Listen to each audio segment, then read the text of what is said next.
The Tenpence Arcade Podcast presents from Blackburn, Lancashire, lost in one of the 4,000 holes with his finger permanently glued to the auto fire, is our very own biscuit maze muncher, Mr. Shaun Holly. How you doing, Shaun? Hey, Baldy in the house. Yeah, I'm all right. Hey. And All right, myself, hang on. All right, go on. The arcade guru, Mr. Crowley. And free from the shackles of Iron Maiden, from the deepest depths of the darkest dungeon in Scotland, I'm pleased to announce, guys, the return of the Dark Lord himself, Mr. VICTOR MARLAND. Hey! Hello. How are you doing, mate? Hello. All. We have been recording this podcast now for the last 17 hours, getting the silly settings right and everything. And I am pleased to announce I do not miss that part of it at all. How are you two guys? Yeah, we're doing well. It's good to have you back. Thank you. I haven't seen Alex in the flesh for ages, but I saw Mr. Holly down in Blackpool recently, didn't we, Mr. Holly? Yes, yeah, I saw you there. You've cut your hair. You've lost weight. A little bit, yeah, lost Oh, weight. yeah, you have. Yeah, you're doing well, yeah. I Yeah. Was that your birthday then, Vic? Was it at the Blackpool? No, that was it was the Blackpool event, October. the play event. Yeah. Oh, the play event. I've never been to that. The Blackpool one is good. We do like the Blackpool one, don't we, Sean? Yeah, it used to be Manchester where you could like join up and network, as it were. Yeah. But Blackpool is the place now. All right, Mr. LinkedIn. Everyone goes to Blackpool. Sean Holly, LinkedIn. I chat to loads of people, and it's lovely. It's lovely, super smashing, lovely, great. What could Remember you? Didn't James Brindle supply all the cabs back then? Is that still the case? He still does now, but I think he works for the events. company. Yeah, Replay Events actually does the thing. So it's him again, basically. Yeah. But he's doing there it for someone else. Yeah, he was there. I was talking to him actually. He was in the little repair tent that he sits in. Yeah, it's quite nice. Yeah, I haven't seen him for ages. Oh, he's the same as usual. He's all right. He is. He's good. The old DJ, isn't he now? Yeah. Well, Vic, what have you been up to? We've got a lot to catch up on, mate. Oh my lord! Tell us all about it. Not so much arcade stuff actually. I've been doing a lot of tinkering, as I do. Fixing consoles and making stuff and doing kits and modding things and that. But to keep it on the podcast, I've been playing arcade still. I've still got all my cabs. How many got here? 1, 2, 3, 4, 5, 6, 7, 8, 9, 10, 11, 12, 13. 13 upright cabaret style ones. I've got one in the shed, which I'm not using. And I've got 2 wall mounts. I sold one of the wall mounts a little while ago, but I've got 2 wall mounts. Is that the Ladybug you still got? I've still got the Ladybug, and I've still got Cosmic Alan, which works nicely. And I've also got a Nintendo Space Fever cocktail, which has got the multi-kit on it. That's always good. You can't do that a Nintendo cocktail, can you? You've still got yours, Alex? No, but I remember fond memories of me and you going to look at that first one we ever saw. Do you remember? We've had so many of them damn things between us. We've had about 10 of them. No joke, about 10 between us. I've still got loads of screws and bits and bobs from all the ones I've restored over the years. I've never thrown them out. So have I, yeah. I mean, I sold 2 of them ages ago, and they were really minty ones, and I sort of missed it. So I got some bits, and I put one together. It's not very perfect, and it's needs a new glass top and stuff, but it works lovely. And I do have a quick game of Space Fever now and again. And what's the other one? Space Launcher, High Splitter, High Splitter, and Space Launcher are all on there. Yeah. Really good. Have you still got that Mario Brothers control panel for a cocktail? Oh, do you remember? Because someone sent a picture of, I think it was actually Tony Temple sent me a picture of one someone had found in America. Yeah. And I said, well, I haven't seen that for ages. And I said, last time I saw any pictures like that, me and Vic were looking into it because he found a control panel for a Mario Brothers cocktail. I got a feeling I sent it to someone who was doing up an actual cabinet. Right. Oh my God, that's really dredging my memory now. Yeah. I know what you mean. Because you were going to make one, I remember. Yeah, because I really like that game. I mean, I've been playing on the... I've been doing a lot of modding with DSs recently. So you can mod a DS into a thing called a macro. So you take the top screen off and you basically make it into a really posh Game Boy Advance. And what the game Mario Advance has got the game on it, but it's also got an extra game where you can play a newer version of Mario Brothers. And it's really good on the Game Boy Advance. It's really, really good. Because even though I got over it, there's no slipping around on it. You know what I mean? When you used to slide around, it's not so much of that. Yeah, it's not so much inertia on the Game Boy Advance version, and it's all sort of like it's sort of a newer kind of like a remix version of it. That's new enemies and stuff. It's a really good little game. You should try that out on the Game Boy Advance. It's great. Yeah, love a bit of new. That's weird because I never liked that game. And we did it on the podcast. It all surprised me because you never liked games with that much inertia. I don't. But when me and Sean did it on the podcast, I got right into it. It's the podcast effect again. You know what I mean? You sort of get into it, and it's just really weird how you get into it. It was great. Love it.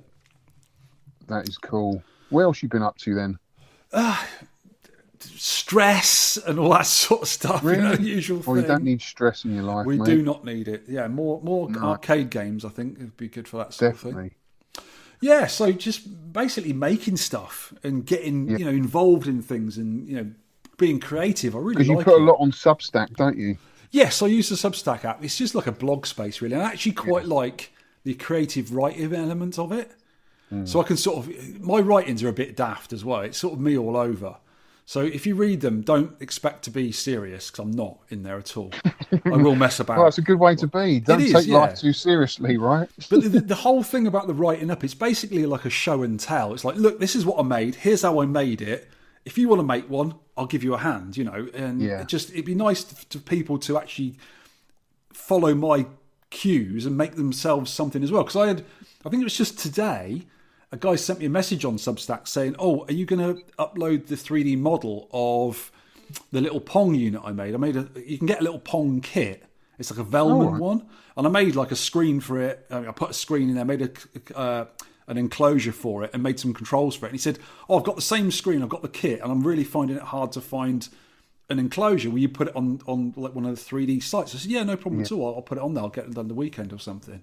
So it's nice to actually give something back to people they can use. It's all free and everything as well. You made a Pong years ago with an actual CRT in, didn't you? I did, and Phil Murray has still got it. I gave it to him years ago. It's a little 5-inch black and white CRT TV. Yeah. I saw that.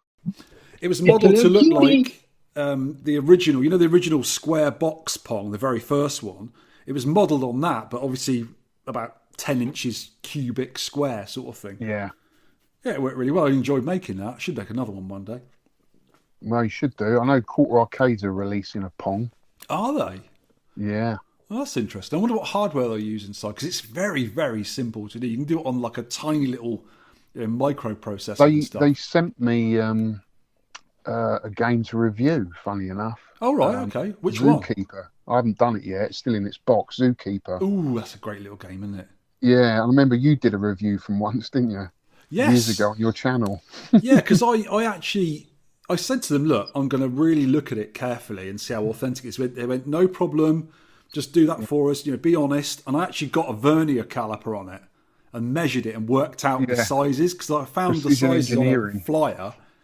And it was nigh on 1-to-1. It was really close. They've done their homework on it. They really did. Yeah. And it played nicely I think as they're well. well made. The only problem with Quarter Arcades is they're so big. And at the end of the day, they are just display pieces. And for that, really, I prefer the New Wave toys, because they're a little bit smaller. Yeah. And they're easier to display. They are smaller, and I do have to wear reading glasses now. Yeah.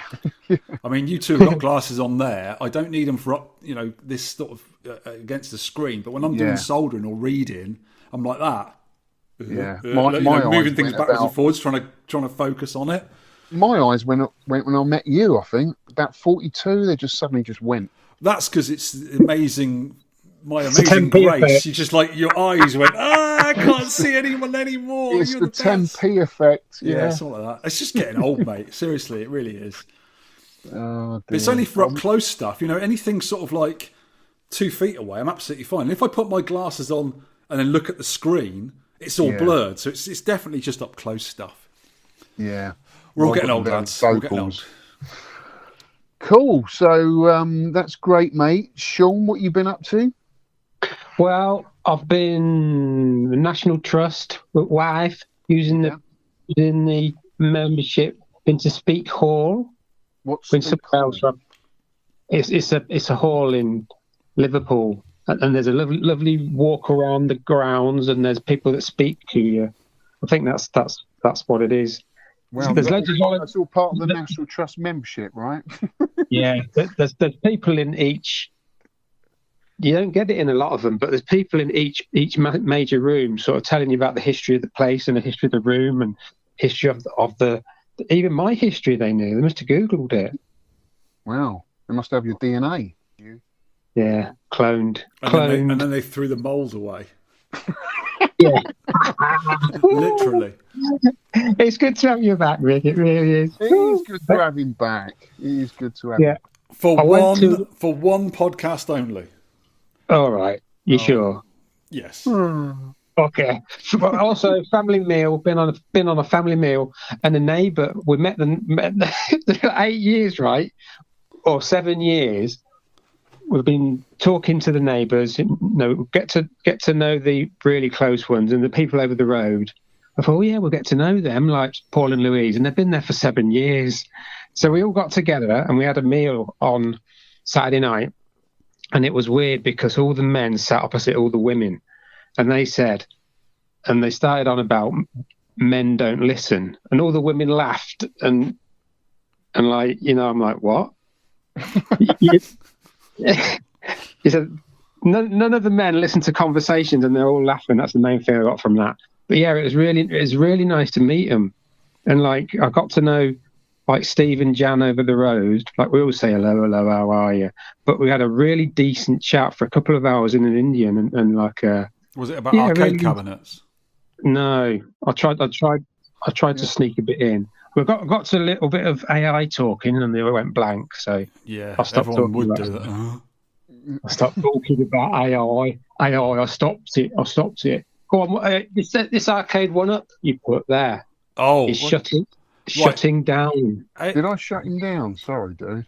Arcade One Up, the company that make those wonderful arcade cabinets, is closing down, and I've got a for that. Wow. I think you're Mr. Pings. I really hope they are. I was of an evening. I run on a treadmill. That's probably why I lost some weight and everything. I've been trying to keep fit and everything.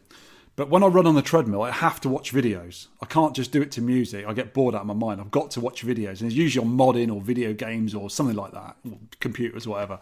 And I think Control-Alt-Reese was on the other day. I don't think I've watched it. I just saw the preview for it.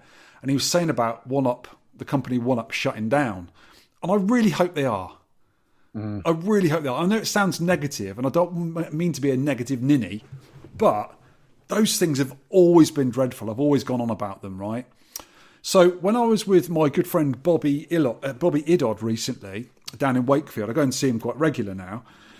We visited our other friend Gaz, and he's got a supposed deluxe 1UP, and it's a Gallagher multi-cab, and he thought he'd buy it because he really likes Gallagher, one of his favourite games, and it's got a bunch of other games on there like Galaxian and Dig Dug and some other stuff. And the actual Gallagher game, which the actual cabinet is modelled on, it's got the Gallagher side art and everything. It looks quite smart, to be honest with you. For a home kind of game, it looks quite smart. It's well built. It feels quite solid. The controls are okay. But the one thing that's wrong with it is it's got lag on the controls. So you play Gallagher, right? You move right, and like half a second later, it starts moving. It's really bad. I was like, Jesus, what is wrong? How could they get this wrong? It's a 45-year-old game. You know, a mobile phone can run it better than that. Would do better. 16:1 would be better. Yeah, exactly. So I said to Gaz, you need to mod this, mate. And because the screens are like an all-in-one thing. They're LCDs. And they look okay. I mean, the image is good on them. It actually got a PCB in it or something. It has. It's like own built-in thing, which is obviously tiny, and you can't really do much with it.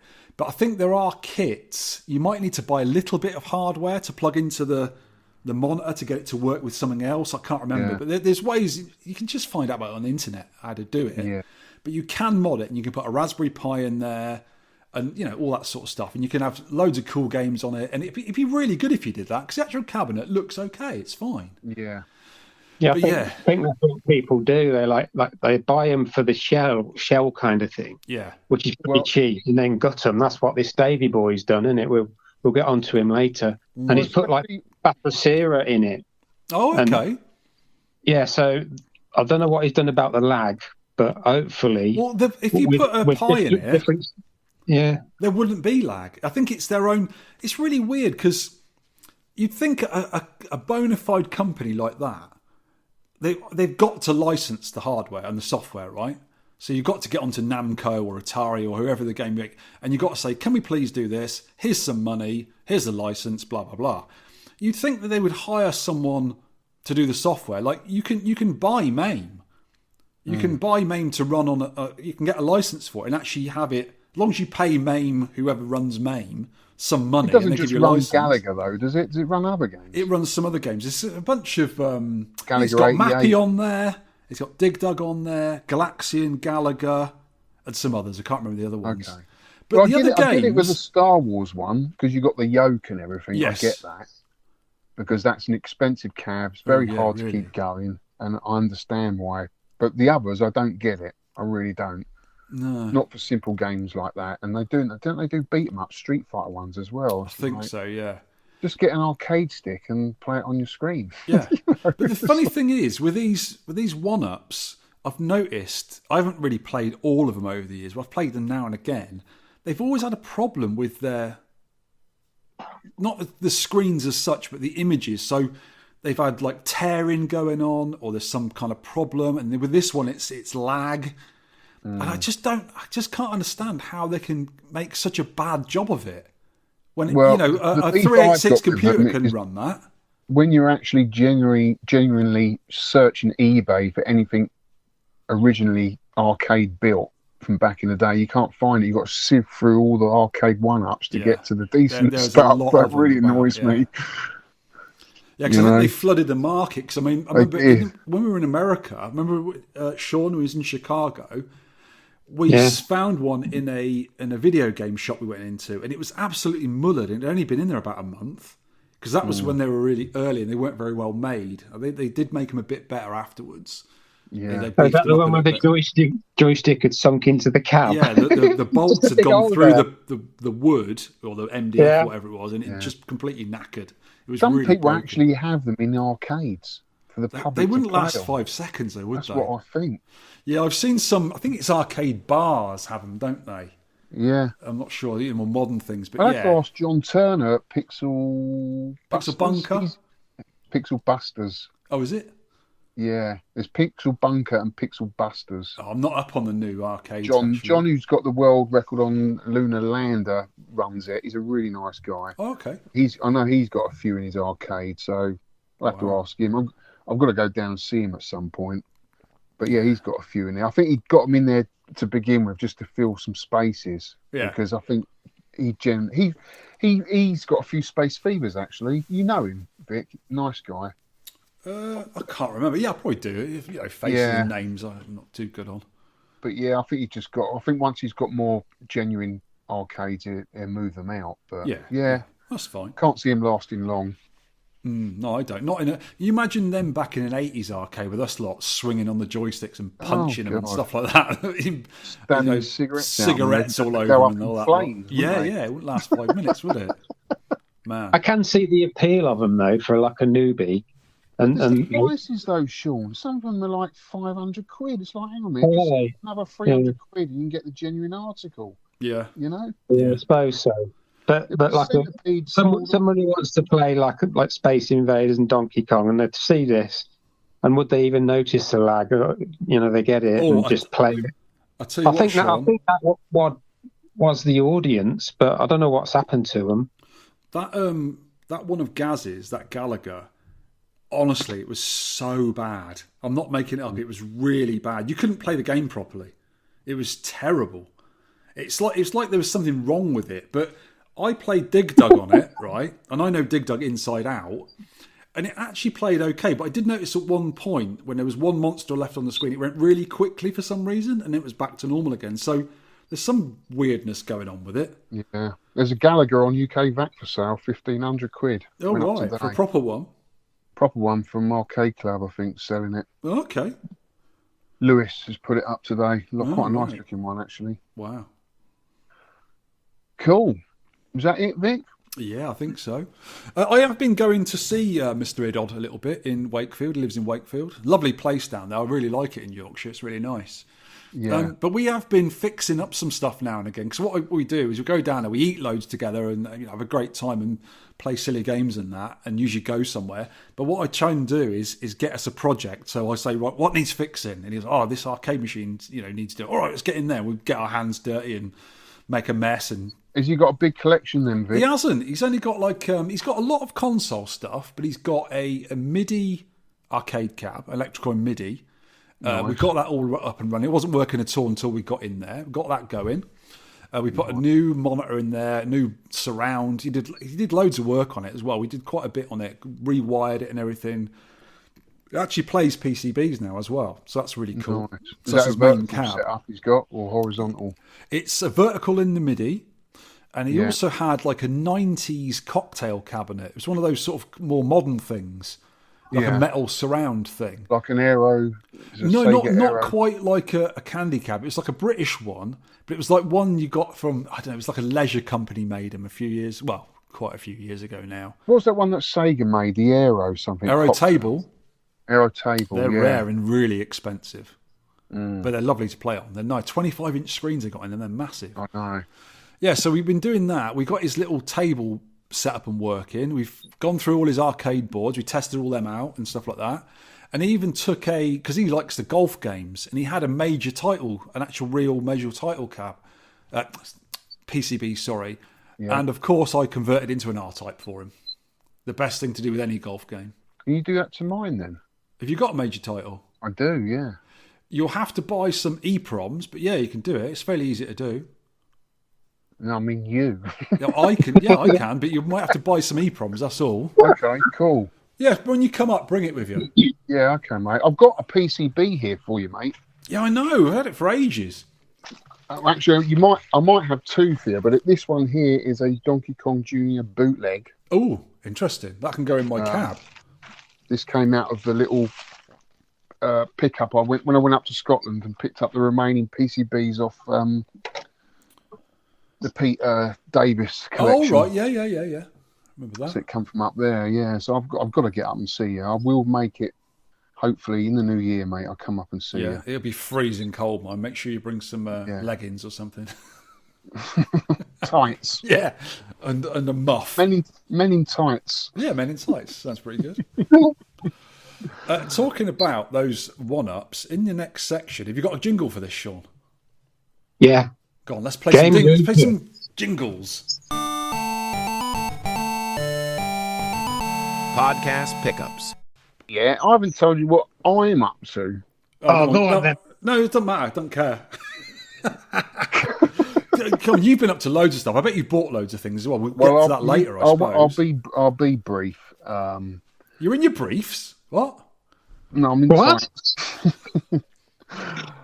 Let's leave the work stuff out of it because that's just really boring. I went down to see Ollie, aka Muddy Music. Oh, how is I haven't seen Ollie for years. Oh, he's such a lovely guy. He's brilliant. He's excellent. I was hoping he was going to come to one of the events, but I haven't seen him for absolutely ages. Yeah, I was hoping he was going to come to UK VAC Meet because it's literally just up the road from him, but he couldn't make it. He was ill, actually, I think. Bummer. He was really ill. Yeah. But yeah, I picked up, and he's been holding this for me for ages, a Tatsumi Buggy Boy Junior. Oh, nice. Yeah, I've had two in the past, but they've been the Data East versions, and I never liked them. What's different about it?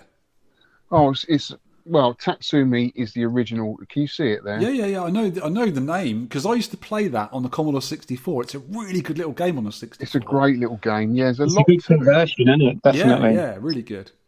Yeah, it's one of those games that people go up to and think, oh, it's just a driver. It's not. It's a trick-based game. There's so many secrets in it. Yeah. Like, if you drive through certain rocks, you get the ball that appears. You've got to kick the ball down the road. It's a massive football, isn't it? Yeah. Yeah, you know, I remember you've got to know where it is. Version, and if get it up on 2 wheels. If you go over log, get it up on 2 wheels. I've seen people actually complete the whole course on 2 wheels. Oh wow, really? And it's a massive multiplier.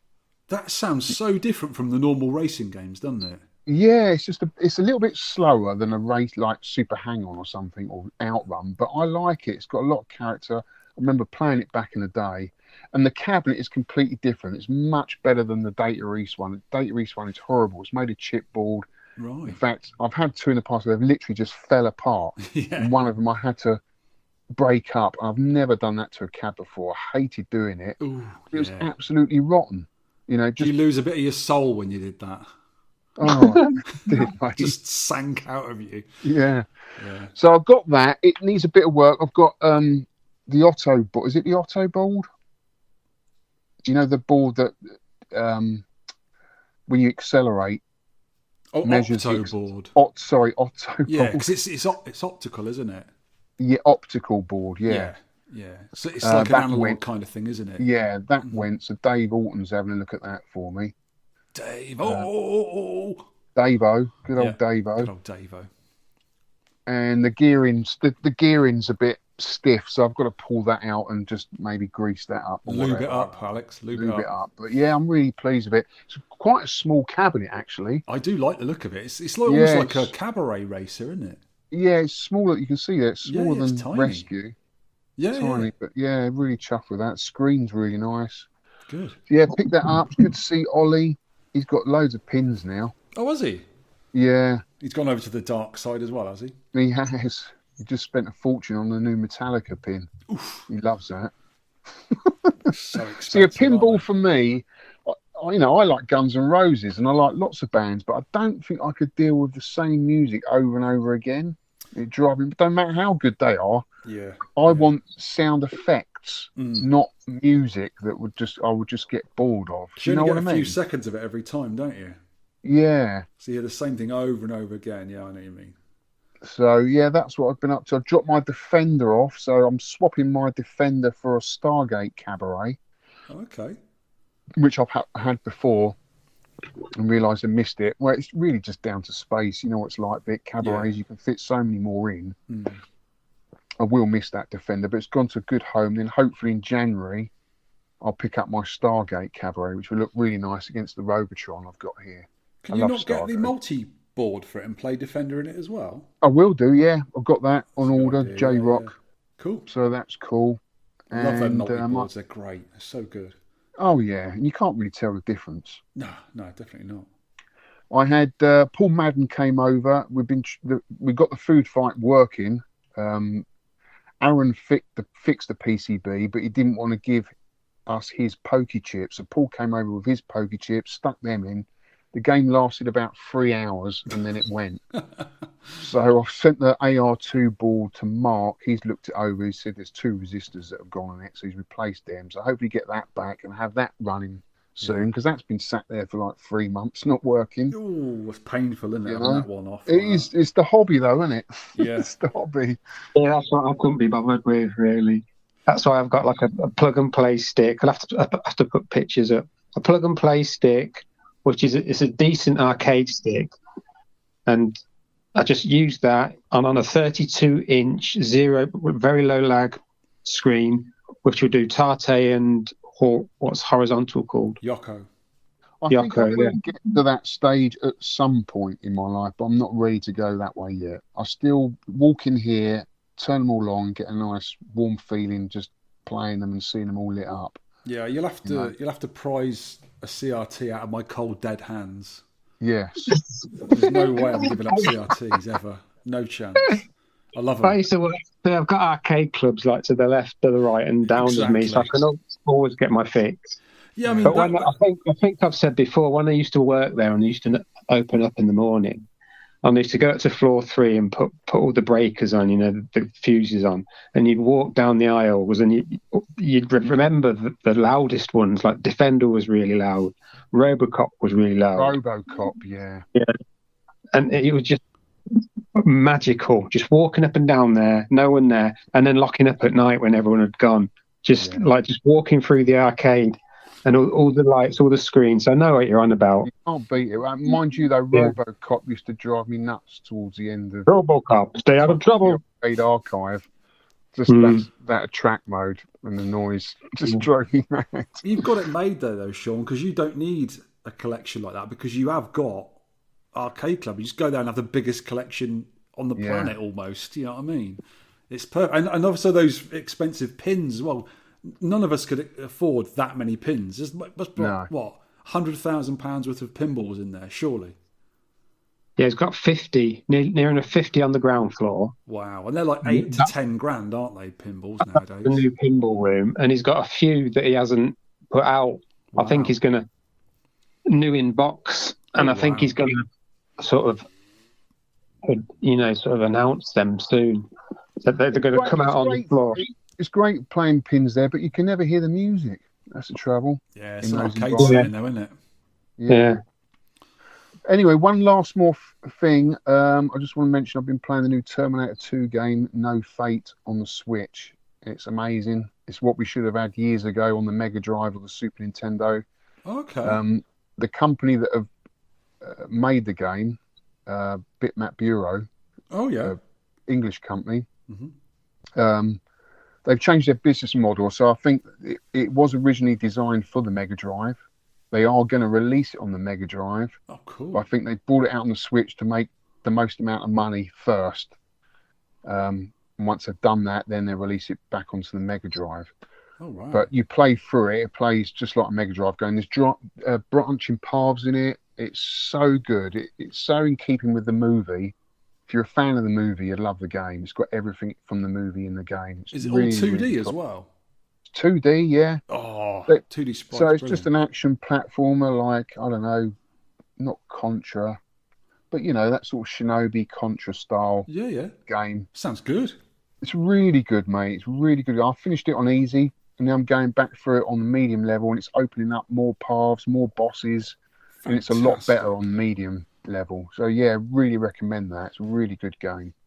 Do you know what I've been playing on Switch? And this is going to sound really lame, right? And I thought it was at first, and I am absolutely addicted. So I was at Bobby's house, right? And he's My Little Pony. No, it's worse than that. It's worse than that, right? And he said to me, "Have you played this?" And I was taking the Mickey out of him. So, what's wrong with you? And it's basically, it's called. I think one of them is called Finding Fur Babies, and the other one's Finding Cats. So basically, you get a screen up, right? And it's got loads of stuff going on the screen. Nothing moves. It's all static. And there's loads of things in the screen. And you've got to find, like, cats. There'll be, like, 10 cats on there. And you've got to find them.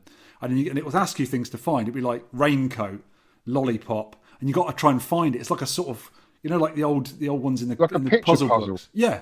Yeah. And I am I've got 3 of them now. And I've rinsed them all the way through the games. What's it called?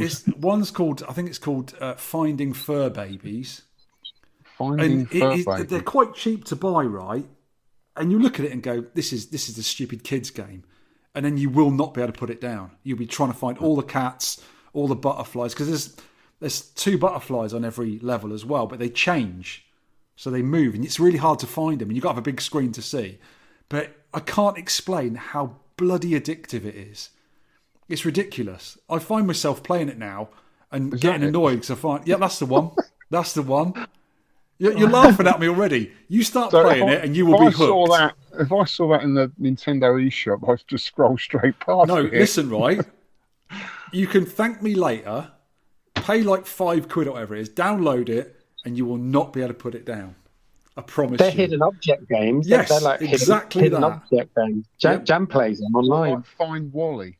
Basically, yeah, but you're finding different objects and they hide them and stuff, and it's really addictive. They should do where's a Sean Holly? Yeah, yeah. Baldy guys. It's me head, glasses. Amongst a whole bowl of fruit. Yeah. That'd be really difficult. Or you could hide him amongst a load of, like, Mobies and Michael Stipes and other people that look like Sean Holly. Stipe, yeah. Yeah. Loads of potatoes. Find Holly.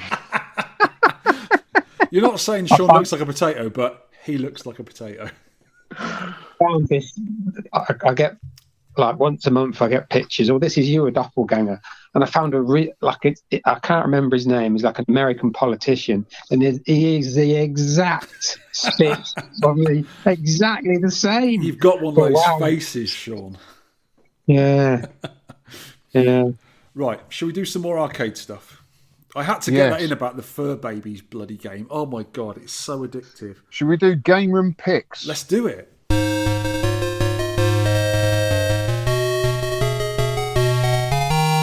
Game room picks. Great show, guys, from a long-time listener. I know Doggy Oon won't be a hit. Yeah, because I've missed it. He was on about Doggy Oon.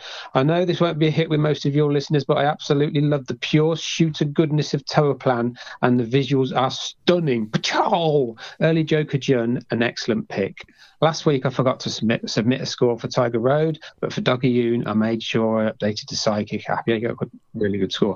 I think I've been listening to you for over 6 years, and I'm very crap at getting involved, so I thought I would do and send you some of my pickups from this month if you need to talk about it. First one, oh yeah, you know this, Dark Soft Namco System 2 multi-kit. Just got released last month. I thought it was an old one. No, this is a Namco 2 one. This is a sort of... Dark Soft has done a bunch of stuff. He's most famous for his CPS 2 things, I think, and CPS 3. Yeah. But yeah, it's like sort of... This is slightly more modern hardware than Namco 2. I looked this up, actually, on System 16. And there's some good games on there, and they seem to be quite sort of... it's late 80s, early 90s hardware, and the graphics are super clear, almost like... They look almost VGA-like. They're still running on, a normal arcade medium monitor... a low-res monitor, and that's what Ordine's on, which is a great little game. Right. Oh, yeah, it's put here. I should have read this bit first. Just got released last month and allows me to convert my Cosmo gang to play all the System 2 games, which are some absolute belters. Dragon Saber, I like that. Phelios, which is the flying man with the wings, isn't it? Yes. Rolling Thunder 2, you'd like that one, Victor. You like Rolling Thunder, I think Rolling Thunder 2 is a better game, actually. It's a good game. It's not too bad, that one. Yeah. Miral Ninja, and one I really was stoked to play, Valkyrie no Densetsu. Don't know what that is. No idea. I've heard the name before. It's some pictures with some green things. I'll put them on the show. Green things to everyone else are PCBs. Yeah, green things attached to grey things, and he's got a cab. What's that? Blast City. Yeah, yes, Blast City. Dragon Saber. That's a good game, Dragon Saber. Yeah. Blast City. Second pickup was a Tour Vision adapter. Ooh. So I can play my PCE Hue cards on the Tour Vision, which is pretty much a Spanish PC Engine play choice. Not sure if it was licensed, but it uses the same NEC processors as the home console. Ooh, it's very cool to play some of my favourite PC Engine shooters. See, I can play them on here now. That hardware there, right? I'm a massive PC Engine fan, and I want this hardware. Some of the shooters are just awesome. Could who's this? Nick Red 7. Could you send me information how to get hold of this channel, Vic? Oh right, really I have to look at that YouTube when I'm doing a run. Because this is awesome. I mean, I could actually play my Who cards on a cab. Yeah.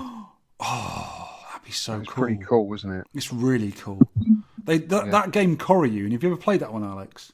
No. It is absolutely brilliant. It's a horizontal shooter with cutesy dragons and little dinosaurs. It's absolutely amazing. It's really cool. You like your cutesy games, don't you? I do like cutesy games, yeah. That looks brilliant, actually. I really like that hardware. That on a big screen like that and an arcade cab is awesome. Yeah, very good.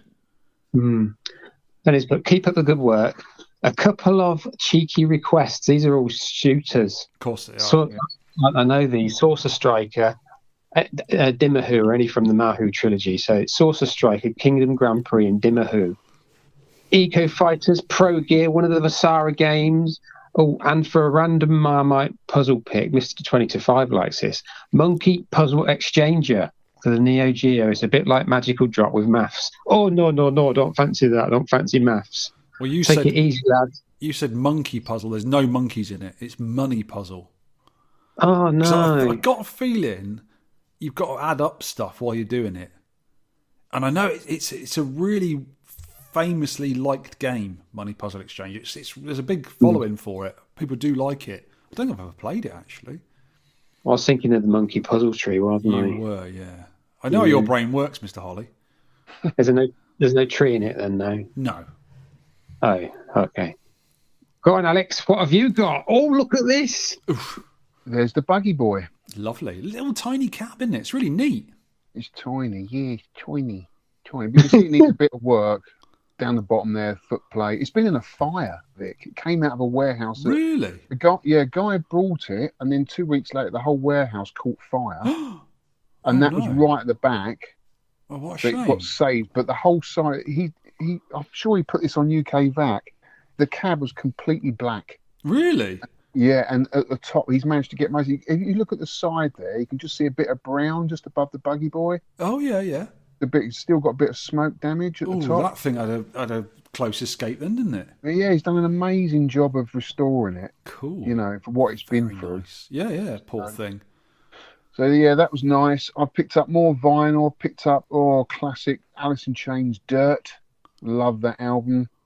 I found an album in an antiques shop. Right. Human League reproduction. It was their first ever albums.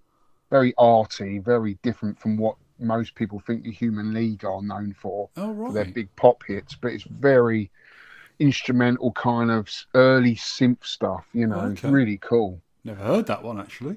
Yeah, it was only like £5, so I thought I've got to pick that up. Of course you have. Also picked up a vinyl of Contra 3 Alien Wars, which is a fantastic game with a good soundtrack. Nice. And that's about it on my pickups. Vic, what have you been picking up? Oh, God, tons of stuff. In the last year since I've been gone from the podcast, I haven't bought any arcade stuff. I've stopped buying cabinets because, I haven't got the room for it anymore. Oh. And there's only two I would have. One of them is a Dig Dug Cabaret, which I'm always on the lookout for. You still got your upright? No, I sold it to James Brindle, to RGP. Oh. So he's got that. I would have a Dig Dug Cabaret if one come up. And also, the other thing is a pony table. Right. So, my pony cabs, the metal ones, they did a table version, and it's rare as rocking horse poo. I've only ever known of someone owning it, and that's in France. I've never seen one in the flesh, but they look amazing. I'd have that.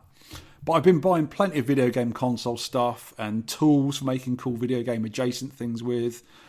So a few of them, I got a Sega Mark III from Mr. Funk, which I hacked and adapted 2 Honeybee controllers for, as well as composite modded, and I made a single cart EverDrive for it, because normally you've got to put an adapter cartridge in and then a Master System game on top of it.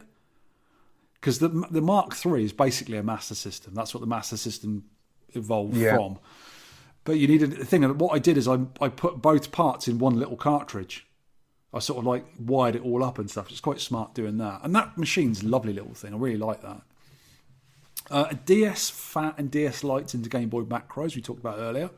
Got loads of them. I've got 6 in front of me there to do as well. I've got loads of them. Also a Neo Geo CD. That was absolutely trashed when I got it. It was knackered. Piqued my interest there, Vic. Yeah, it's a good little thing, actually. So I fixed up the lid. The lid was broken on it. So I fixed that. I made a new lid for it out of 3D prints, and I made a magnet fit for it, so it fits on a little magnet now. I never got the CD drive working on it. It was really flaky.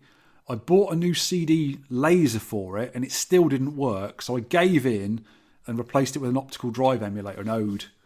So I use that in there now, and I put on a couple of the homebrew converted games, I think, is it Golden Axe works on there? Yeah. And Shinobi.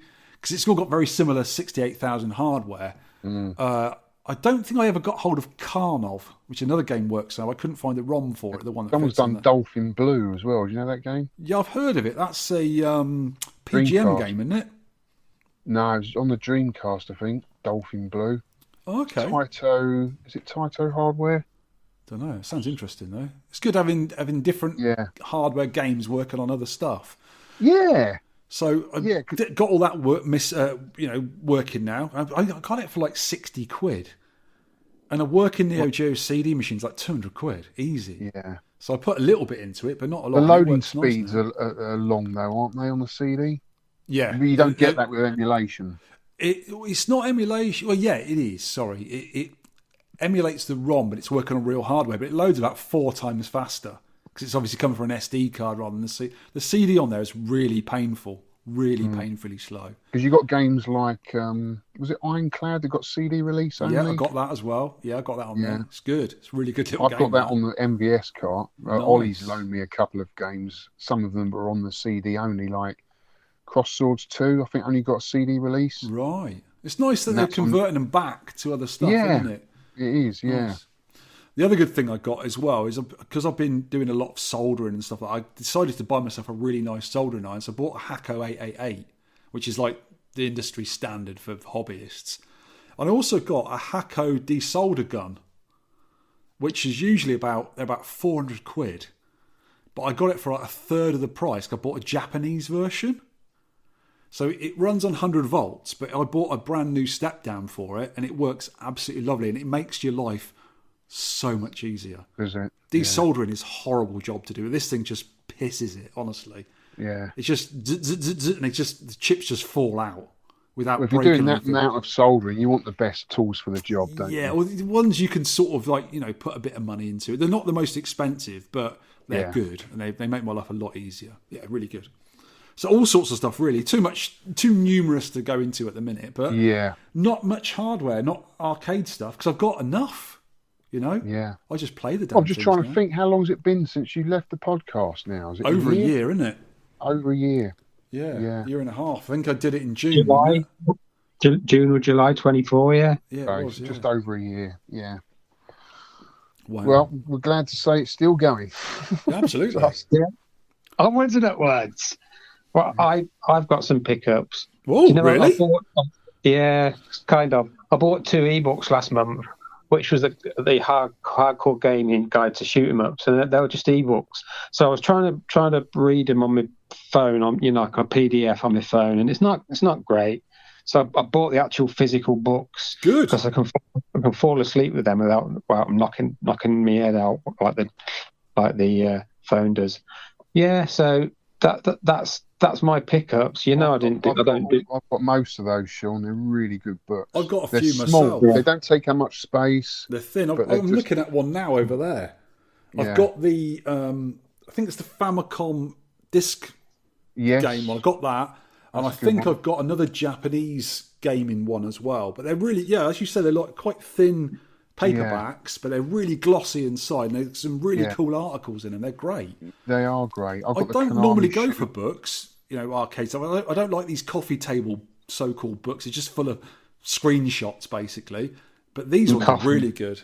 Do you know what? I was going through all my books today, and I was thinking, God, they take up so much room. And how often do I read them? Yeah. So I've sieved them all out. I'm actually thinking of doing like a gaming market in the new year and just selling them all on, because I never read them. Yeah. Mine are in the loft. I haven't had them out for ages. But I mean, the ones with the Japanese stuff in I quite like, because it's stuff you've never seen in the flesh before. Yeah. So that kind of stuff is really, really interests me. But those hardcore gamer ones are great. I think they're really well made. Cool. Is that it, Sean? Yeah, that's it. I'm afraid. I don't pick up much. I don't pick up much apart from the flu. Oh, the flu's going around, isn't it? I've dodged that. I've dodged it due to my immunity from keeping fit and eating well. That's what that is. I know loads of people have got it. Nush got it, and I don't know how I escaped it. I got some kind of, I think it was another version of COVID at bloody Blackpool. Because I got back, because me and Bobby and Lynn came back the same day, and I stayed around there, so I was there already. And the next day I was hanging. I was really knackered. And I had to take the train back, so I got the train there. So I had a really big, heavy backpack, and it was really bad weather again. And trains were being cancelled and moved around. You didn't play Pit Fighter, did you? You might have got it off that. Yeah, that is a minger, isn't it, Pitfire? No, absolutely not. I've never played that game. But yeah, I think it's just being around lots of people and talking and, in the air and stuff. And I was off for a week with it because I just could hardly move. I was just so weak. Oh, when you get flu, you really know about it. It's not even, I didn't even have any cold symptoms. I was just like a bit of a dry throat, not sore, dry, and it just absolutely wiped out. Couldn't do anything. There's no way I could have worked after that. No chance. It was awful, really bad. Right. Friendly shout-outs. Shout-outs. I'm going to give a huge shout-out to I Am Jimmy for sending me a lovely box of Mario biscuits all the way from Japan. Look at that box. Oh, I mean, you know what? I'm quite jealous. He's been to Nintendo World. That is the actual the Nintendo theme park, and I was wanting to go there in October, but I couldn't make it. I'm planning on going to Japan again in the new year. Oh, are you going to pop in there then? Definitely, of course I am. That's one of the reasons to go there. Look, that's loads of cool, goodies. Loads of goodies. They're all biscuits. Oh, nice. Yeah. Japanese stuff is just so nice. And they're all sort of themed Donkey Kong. Excellent. Yeah, I got one from Jimmy, and it was all themed Minions. It was great. Cool. And the chocolate was banana Dave Orton says, banana and chocolate flavour. Green Mario. That's Luigi. Lanky Mario. Green Mario. Green Mario. Very good. So yeah, thanks for that, Jimmy. I really do appreciate that, mate. And I will should again share that on my YouTube channel when I do my pickups video. So thanks, buddy. And I've got to say a huge thank you to all our listeners for over the past year. Is it more than a year now? Isn't it? For all the emails, feedback, game room chats, and also the chit chat on X. That's brilliant. With the 10 pence league players, they're really an integral part of the show.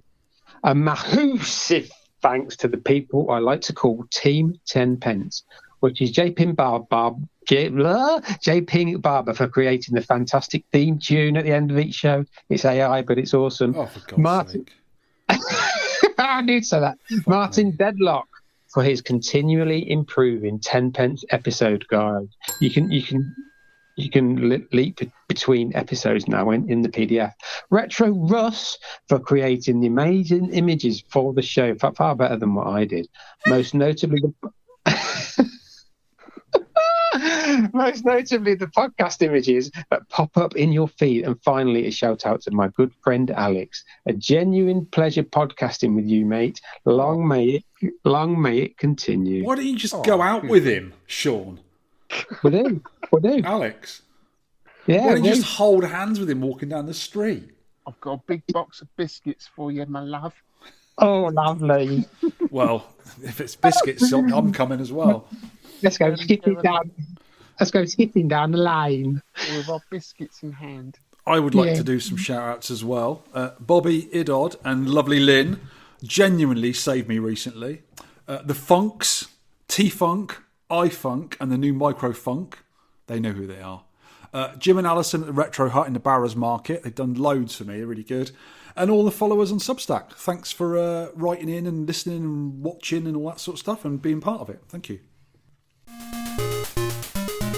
Listener feedback. David, Retro Games Played Badly. Great YouTube channel. Huge fan of Toki. It is hard game, but never feels unfair in my opinion. Jesus Jones. Thought I was the only person who remembered then. Well, I said that story I told last month, wasn't it? Sounds like everyone loved the arcade meet. Hopefully make the next one. Yeah, I hope you do, David. I wish I could have made it actually, Alex. But when I summed it all up, I was going to take the plane down to Bristol, but then it's still an hour from Bristol to there. Yeah, but it's an hour, mate, and you'd have to take me back as well, and all that travelling. And then I was going to go right. I'll go in the car instead, and it'd be like about 11 hours travelling for like a 5-hour event. So I went, nah. You missed out, mate. I know. I'd love to have come. It would have been great really as well. It fun, sounded really good. Like a private party we had in there, wasn't it? Don't make it worse by telling me how good it is. Don't make it worse. I'm going to do another one there next year. Cool. In fact, I'm going to do 2 meets a year. Okay. One up north and one down south. Well, the northern one I'd get to easier, I think. Yeah, but come try and make the time off as well, because I'd love to. I'd love it in the time off. It's great down there. Yeah, a lot of guys down south who can't make it up north, it's that a little bit too far for them, go there. Yeah, you know what I mean? Yeah, of course. You get to meet different hobbyists. Yeah, I'd love to. I need a teleporter. Simple as that. Yeah. Well, you can always come down here, stay near me. We'll drive there or something. Yeah, I might have to do it a bit. Do a few days either side so it's easier to travel. Maybe. Yeah. Yeah. Tetley, good name. I see my comment has disappeared yet again. So frustrating this keeps happening to me. Anyway, I can't type it all again. I've forgotten what I said now. But great podcast, fellas, and the meetup was awesome. Can't wait for the next one. Good luck with the search for a driving cab out, which he's now got. Yeah. I'd love something like that. Yeah, I don't know why YouTube. Sometimes messages have started deleting. I think they got some sort of new AI thing. I've heard of Everyone's this problem before. complaining Someone else has said this. I think one of the YouTubers I follow said that they're getting a problem with that as well. Yeah, That's a pain in the backside, isn't it? Mr. Bobbus, another interesting podcast. I'm going to try and join some of these high score thingies. Just booted up Prehistoric Isle 2, and it looks pretty decent. I think he's put a score in this month. Cool. Yeah. Sean Tagg, enjoyed the podcast, chaps. Thanks as always for the entertainment. Here's my Spotify end of the year podcast stat. Of course, you're number one. Of course. Tagster, thank you, mate. 882 minutes. That's too much to listen to you two, isn't it? That's far too much. A lot of that. It's a lot to This is from J. Ping Barber. J. Barber. Hello, Arcadians. I was daydreaming the other day, as you do, and got thinking of the warm, fuzzy feeling I got when discovering certain games for the first time. Of course, in the pre-internet days, the first time we saw a game was in the arcade. Magazines rarely covered them, although I do remember Computer and Video Games magazine occasionally covering the arcade scene. I was pretty excited about most games, but these are the ones that come to mind for me when we had our regular day trips to Blackpool huge arcades. Some of these aren't great games, but they had a lasting impression. So the first one is Star Trek 1982.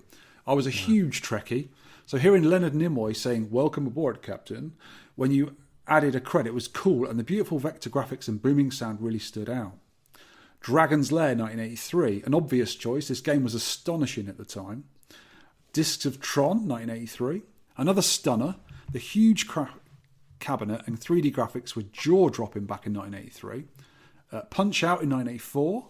I guess I'm a sucker for a huge cabinet. This thing was a thing of beauty. I remember how competitive this game was. Everyone wanted to complete it. There are many others, of course, but I was wondering which games had a huge impression on listeners. Keep up the good work on the pod, and hopefully I'll see you guys at an event sometime. I'll be at Blackpool in 2026 for sure. By J. Ping Barber. Yeah, Dragon's Lair most definitely had a huge influence. I mean, it wasn't a game. It's not a game at all, is it? But it looked great.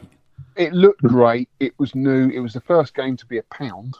Yeah, I remember that. It was like, well, I'm not putting £1 in that. I can't afford £1. And then I think most of the kids back then just stood around watching someone else play because they couldn't afford it, could they? I remember some of the kids, maybe a year or two older than me at school, could actually complete it. They've obviously played it or read how to do it because it's just a quick movement, isn't it, on each screen? Like a memory left. game, isn't it? Yeah, it's just that. Yeah. And they could go all the way through it. And it took about 7 minutes to complete. It's really quick, isn't it? It's nothing to it. I'm sure if you went online, you can just get all the directions in one hit, couldn't you? And just follow that. But I would actually watch that as a cartoon. Yes. I just watch it and I love it as it is because those Don Bluth graphics are amazing. Space Ace is supposed to be a better game. They all look really good. I mean, as cartoons, they're great, but as games, not so much. Yeah. Star Trek, I don't remember, although I have seen the cab and played it. It's not much of a game, but I can imagine back in the day, it would have been quite with impressive. a chair, because you sit in like the captain's chair, don't you? That's it. Yeah. Tron's a good one with all the fluorescent and UV reflective lights. Looks lovely. Punch Out, I remember picking that up, Vic, and I remember you saying you hated the noise of it. Oh, I hate it. Body blow, body blow, body blow. Oh, for God's sake. It's one of those things that really winds me up. Yeah, I like Punch Out. It's very Nintendo. You can't hate it because it's so Nintendo. Yes. Yeah. Stacey King, hi, 10 pences.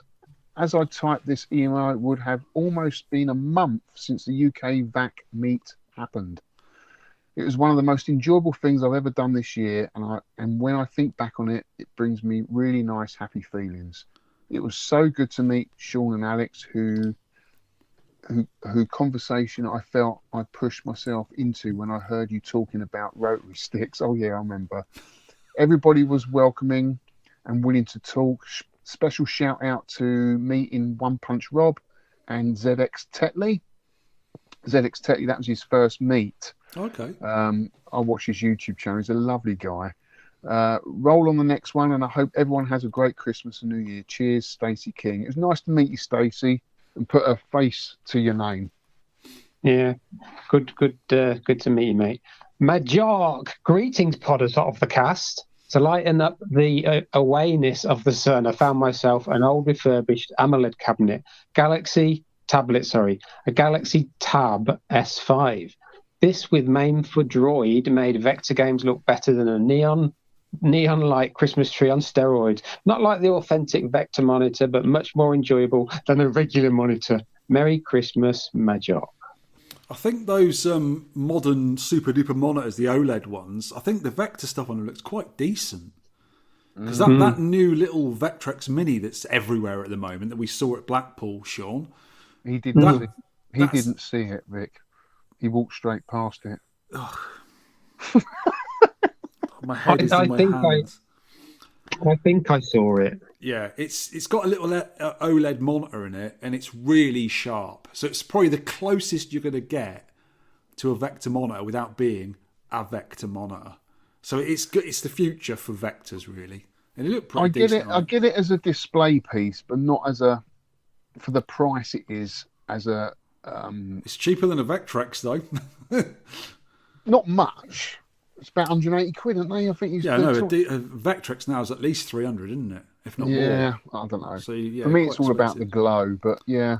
Love a bit of glow. There's me sitting here with loads of New Wave toys and Quarter Arcade. So yeah, you can't talk. Right, biscuit review. Now we're talking. And favourite. Biscuit review. I learn about you. Biscuit review. Fox's chocolatey Viennese dipped milk chocolate fingers. Me and wife had 2 packs of these just to get a. Oh my god! Just to get an overall opinion. These are really nice. They're lovely. Really nice. Yeah, they're lovely. Then that's the second Fox's one we've done in a row. We're on a roll there. Flipping good biscuits, don't they? They do. How do Foxes do that with their made tails? Fox's Glacier fruits? I think so. It might be a different Foxes. Yeah. No, I don't know actually. Because I remember I still do them for that, and there was a sexy squirrel in it. Do you remember? Yes. I remember the polar bear. He wasn't very sexy. He was. Nothing wrong with a polar bear, son. He was hunky. He was manly. He was a manly polar bear. He was a bear, all right. I do like a polar bear mint. What are they called? Polar bear. Fox's glacier mints. Like glacier mints. That's it. Polar bear mints. What am I on about? I've got the touch of the Sean Hollies about me tonight. He's infected me. Yeah. 10 pence effect. Yeah. Yeah, something like that.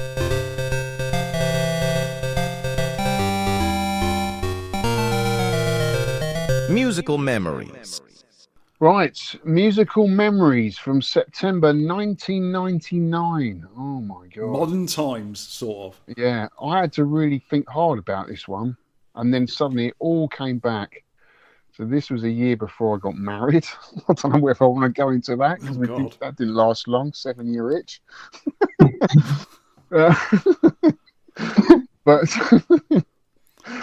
But I know exactly where I was and what I was doing because I've been back from Sweden for a couple of years, and I set up a building company, and I know I was working a lot and earning quite good money at that point. I was getting my motorcycle license. I remember doing that. And listening to, I wasn't into chart music. In fact, I can't even do a chart countdown for this year because I looked at it and I thought, I don't know any one of these. Yeah. I stopped listening to charts years ago. I think it's fine to do in the 80s, but when you get in sort of mid to anywhere past mid-90s, forget about it. I'm not That's because Top of the Pops had probably stopped by then, hadn't it? Yeah, probably. So we never used to see probably. But there wasn't that much music. I had to look hard. I was into Creed. That was a good album that year. Human Clay. Right. Stereophonics, I quite enjoyed their That's a great album, that one. That debut album, wasn't it? Yeah, really good. Performance and Cocktails. Yep. And Death in Vegas, do you remember them? I've got that album on CD. It's good, isn't it? Yeah. That's got a couple of good records on that. It's Iggy really Pop is on it, isn't he? Yeah, he's featured. Yeah, so that was what I was doing that year. So it wasn't until I looked at the music, it just suddenly just clicked again, like it always does. It's like a a time machine. It takes you right back to that era. Yeah. But yeah, good times. What about you guys? So I don't ever sort of remember albums and music by year, you know. So I had to sort of go, right, what was it out in 1999? So I looked on the internet, you know, alternative albums, indie albums, 1999. There's come up loads of stuff I've never seen before. And here's a thing, right? I was looking for that lot, and a band I really like called Bright Eyes, been going for years. I saw them in Glasgow not too long ago. There's an album released in 1999 I've never heard of before. One of their albums. So I've got all their I've got a bunch of albums on CD I bought cheap a little while ago, and I've got the rest of the albums on Apple Music and stuff like that. Mm-hmm. And it, for some reason, it isn't on Apple Music. So maybe it was released, taken down or released by another music company. There's some legal wranglings going on. I don't know. Yeah. But I jumped on the Electronic Bay internet auction site we all know and love, and I bought the CD for the princely sum of £4.16 delivered to my door.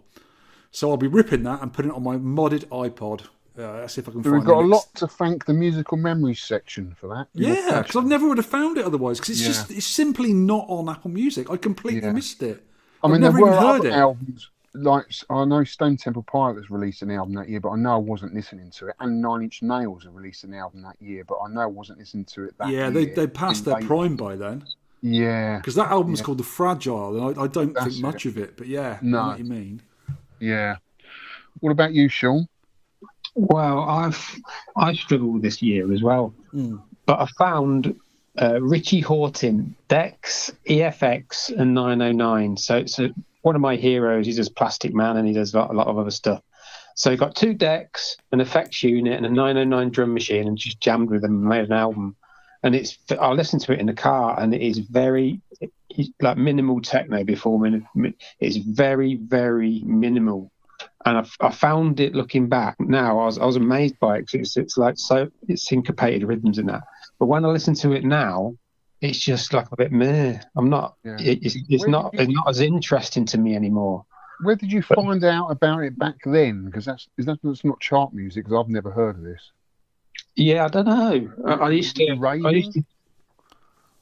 1999. I was 29. I used to follow forums, maybe. Yeah. I don't know. You're saying all that, Sean, and I appreciate that. But what I'm hearing is bleeps and blobs. That's all I'm hearing, and I bet it sounds just like that. It is a bit repetitive. It's completely alien to me, this kind of music. I've never been into it, so I have no idea. I listen to dub techno as well now, which is very it's spacey, echoey, atmospheric. It sounds wonderful. Bit slower BPM. It's lovely. You'd love it, Vic. I've got like a 9-hour MP3 collection I can send you right now. Okay, bring it, and I'll just put it straight in the bin. So just be like that. Thank you. In the bin with it.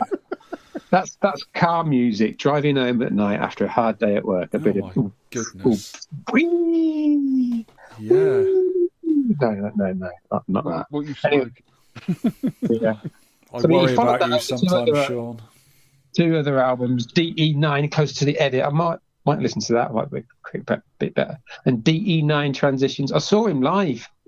Richie Hawtin, DE9. Richie Hawtin. He very rarely comes to the UK. I saw him in 2018. It was the Brixton Academy. I think it's called the O2 Academy. It is. And I saw him, and he had. It was just his. I think he had like an Ableton setup, if you know Ableton, with all the buttons and stuff and flashes and just like really loud, repetitive music. But I enjoyed it. Sounds like an epileptic fit sort of stuff. It is better live, that sort of music. It's very big in Europe, like Tomorrowland and Awakenings. Like really big is techno in Europe, really big. Oh yeah. Doesn't it come out of Germany? Didn't it come out of Germany, techno? It's sort of inspired by Kraftwerk, weren't it? A lot of it. Kraftwerk. I can't imagine going to see a band and having one guy on stage with a laptop. I'd be like, what is this? I couldn't. It's not the kind of thing I suppose if you're raving off you, it might be fine. It's more of a disco, isn't it? But yeah, it's sort of. He had a light show behind him though that was all syncopated with the music, like flashing lights and So people on drugs, I wasn't obviously, but people on drugs probably loved that bit. And you are easily, Please. Yeah, but going back to it, it is a bit repetitive now. I still like this. I still like the music, but that one is about an hour and a minute, and I listened to it in the car, and it was a little bit repetitive now.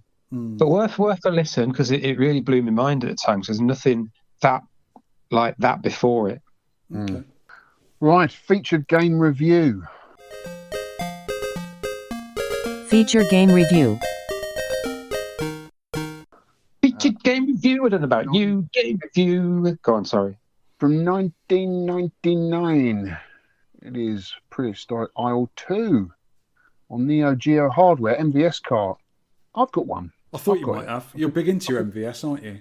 Oh, yeah. Oh, yeah. Don't know why I didn't get into it earlier, because there's some fantastic games on it. There is, but they're pricey, aren't they? A lot of the original carts. Some are, but I've had some good deals. I mean, Ollie and Roger got me started with a great deal of games. It's a gateway drug. I'm only going cart only. I'm not into collecting the box and all the guff That'd be that really goes with expensive. it. In fact, I picked up Top Hunter for like 70 quid. That's a good game. Yeah, but the cart's in a terrible state. Right. But it works. You can get a repro case for it, couldn't you? Yeah, get repro labels, all of that. Yeah, cool. That'd be quite nice. So, you can get good deals out there. Not as expensive, and unless you're going for all the guff that goes with them, it's fine. No.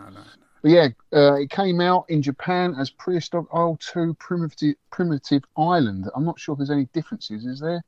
Not as far as it's just a different name for it, I think. I know you can swap, probably in the dip settings, lives to an energy bar. Did you know about that? Oh, okay. So I saw that in the Japanese video. I wonder what that was. So I think you can get. It works in the same principle, really. It's like a bar that's got 3 sections. Yeah. So it's just like lives, really. Mm-hmm. I don't know why they do that, but it's there anyway if you want to play it that way. It's a horizontal shooter and was released exactly 10 years after the original, which I haven't really played much of. Have you guys? I had a quick go of it after playing Prehistoric Isle 2. I prefer it, but I didn't have much of a play on it. I had a quick go. Yeah. And I don't know if you guys will know about this, but on the first game, there's a certain weapon you get. And when you press the second button, it revolves around you. And you can stop it, and it will shoot like behind you or diagonal or up or down. And it's a really handy weapon to have. So I like that a lot. But the original game is more sort of shooting forwards. Yeah, and it's sort of like, but it scrolls all over the place. It's quite good. Yeah. And it's more of a sort of traditional shooter with traditional sprite graphics, which I'm more of a fan of, I think. So I had a good go on it. But yeah, it seems quite a very similar kind of game. Yeah. Yeah, so it was it's developed true by, to its origin. Yeah. It's developed by Saurus. Yeah. Who previously known for Shock Troopers Run and Gun series, which is a great game.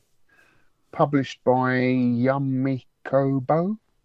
Have I got that right? Who previously worked on Polestar and Blazing Star. Great games. Because doesn't one of those games have the little thing that circles around the ship? I think it does, yeah. They're really good shooters, them two. Really good shooters.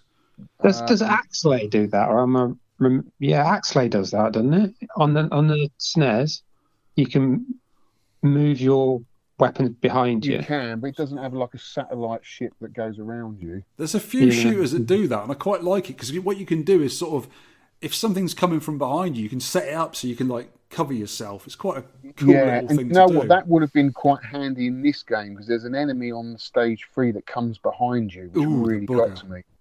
Yeah. Just like many sequels that happen several years after their predecessors, the game doesn't have much to do with the original. For starters, there's no island.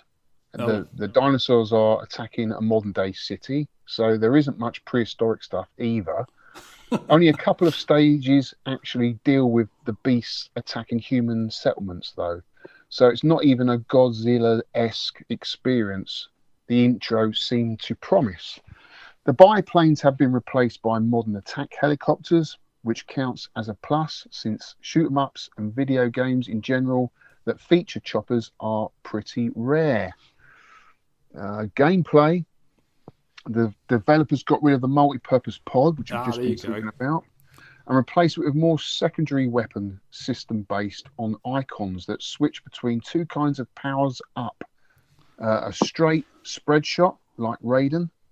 One can, though, keep the shoot button or the fire button pressed, and if you move the joystick around, you'll notice that your firepower moves around. Yeah. Which is quite handy when you've got a lot of bosses on the ground level, I found. Not as powerful a shot, though, is it? Yeah, if you hold your button down, it's slower. If you pump it, a lot more comes out. Yeah. More direct forward. Yes. The scoring system has been revamped as well. When the weapon level is maxed out, another icon will start a score multiplier that lasts for a while, which is represented by hearts depleting on the screen, letting players rack up huge amounts of points. That was the key for a really high score in this game. Right. Yeah, you can get it to one shot at 16 times power, couldn't you? And if you time it right and the screen is full of like pterodactyls, you can just annihilate them and get like a million there, like kind of thing. Destroying swarms of enemies or big ones also release star medals, which, a little bit annoying trying to get them all, but I guess it's that risk reward element to it. They're all counted up at the end of the stage for another dose of points. A big score bonus is also given for completing the stage without dying, which you actually get a medal. Did you get that? Did you get that? Yeah, I got a couple of them, Yeah, I could do a level without dying, Yeah. That was hard, that first boss day. Weren't easy. Every now and then you would come... I think it was harder than the second one. Easy. Yeah, it was. Every now and then you would come across people that need to be rescued by picking them up and carrying them to the air ambulance, the helicopters that show up. There are sequences where the scrolling stops and the command defend people appears on the screen, and you have to let these people get on board without having them killed by the dinosaurs. In turn, some of the survivors will shower you with weapon and missile and bomb bonuses. You know what I say to those people, don't you? Die. I actually prefer dinosaurs to people. I'd rather keep the dinosaurs and shoot the people. I'm going to have to edit that bit out. Of course you are, but you know what I mean. You know what I'm like. Right, I found some interesting stage descriptions. Stage 1, rampaging dinosaurs demolish buses in chaotic city streets. Petasaurs swarm, rescue panic civilians via subways. Psychocephaloptodopters charges. What? I just saw that big word there and thought, he's never going to be able to say that. That's what I thought. Yeah. Blast ripple laser. Stage 2, coastal ruins overrun by sandworms. Defend trapped survivors in helicopters. There's a mini boss assault. Mutant saurian leaps, spews toxic clouds, punches wildly, shifts hues. These are nice, aren't they? Stage 3, thunderous skies over raging seas. Power up frenzy bonus. Colossal Archaeopteryx rams fiercely, unleashes destructible bullet barges. There's three more levels here. Did I get to level 4? I doubt it. I don't think so. Not in normal play. Muggy swamps, teeming with bullets, spewing flowers, missile hives, nausea-like mega bugs, mini boss, hornet queen, sheds into serpentine flyer. Stage 5, fiery volcano depths. Lava crashing floors, reptilian gunners, mid T-Rex milking under stalactites. Milking. Armored Tyrannosaurus unleashes multi-directional spreads. Sean, would you like Mummy to help you with your reading? Yes, please. I'm nearly done now. Climatic showdown. Gargantuan nautilus squid thrashes tentacles, shatters armored shelled segments in escalating frenzy. That's good, that, isn't it? I tell you what, you don't want your tentacles to be thrashed, do you? No. So it's only six stages, then, isn't it? Yeah. That last boss on stage 6, I don't know if you saw it, looked amazing. Did you see the great big eyeball that comes in? It looks... Oh, yes, I did. Yeah, I watched the video. I did notice, because this is later hardware, even though it's like rendered 2D graphics, there's a lot of like really cool 3D effects and animations going on. So you could tell it was a later game made to look sort of slightly retro, even like in 1999. Yeah. So I quite like it's mad how they do it, the technique. It's rendered over sprites, is what I can gather. It's kind of like Mortal Kombat was done. Yeah. I'm not a fan of it. But it was done well. I mean, the technology is pretty good. It's done better than most of those rendered graphics games. Absolutely, I think so. And I mean, if you look at that air ambulance, the way it turned around, all the details still there when it turned around. They must use 3D models to animate it. Yeah, maybe. It was incredible. Yeah. And did you notice the dinosaurs in the background were walking across? Yeah. And then they just barged through the tree. Yeah, it's clever how those effects were working. Yeah, it was so cool. Yeah. That's 1999 for you, isn't it? I suppose things were coming along then. So on the tips, there's a thing called a challenge star. Successfully complete a stage without losing any lives. We've all sort of managed that. Bonus time. Build your weapon to the maximum level, then select the same colour again. Kill your enemies while in bonus time to increase the score multiplier up to 16 times. I think that's where the big guys got the massive scores, Yeah, I reckon. There's some, oh my goodness, there's some huge scores. Just seen the scores there. Wow. Graphics. All the graphics are pre-rendered and turned into 2D sprites, which some may look, say, dated, but I actually really like them when used well. Love the way dinosaurs appear from the background, smash through the trees to confront you, which is what Alex was saying a second ago. Suffers from slowdown in places, which I noticed as well. Yeah. Bit of slowdown. It's not surprising. There's a lot going on there. Sound. The roars from the larger enemies are pretty good, but the smaller enemies, you hear it again and again and again. Yeah. Good score, cinematic, epic music. There is some ports and sequels to this game. It's on the Switch, PS5, Xbox One, and Android, possibly coming to the Evercade soon. Yeah. Not surprising. Great way to collect them because you've got them on physical cart and you can plug them in and you can get 5 games for 20 quid. I think the Evercade's great for that. Yeah, I think it's done really well, the Evercade. Yeah, I've got one now. I haven't actually got one because I've got so many handhelds. I don't need another one, but I do approve of it. I do like the idea of it. Yeah. Releasing carts and collections and stuff, and they're really nicely made as well. Yeah. Go. You missed a tips bit here. I missed a tip. Bonus score. Did you read this? Extra bonus score. Near the end of the stage, there is a Touch Me helicopter to rescue the civilians that you pick up in the stage, not in stage 3 and 6. Instead of dropping them off, avoid the helicopter and carry them to the end of the stage and beat the boss, obviously without dying. For every rescued civilian, you will get a 1 times multiplier, so you can multiply to bonus by 5 if you rescue all the civilians. You know what I say about the civilians, though, don't you? What? I won't say it again. You have to beat me out again. But yeah, balls to them. Yeah. Bloody civilians. I did that once. I knew you could do it, but I did die a lot, and that was the trouble with that first boss. I think it's because I don't know if you noticed, the hitbox on your helicopter is quite big. It is. And, you think you've got away with it, and you haven't. Clang. Oops. Yeah. Right, let's do some scores. There's quite a few people joined in on the old scores. High score countdown.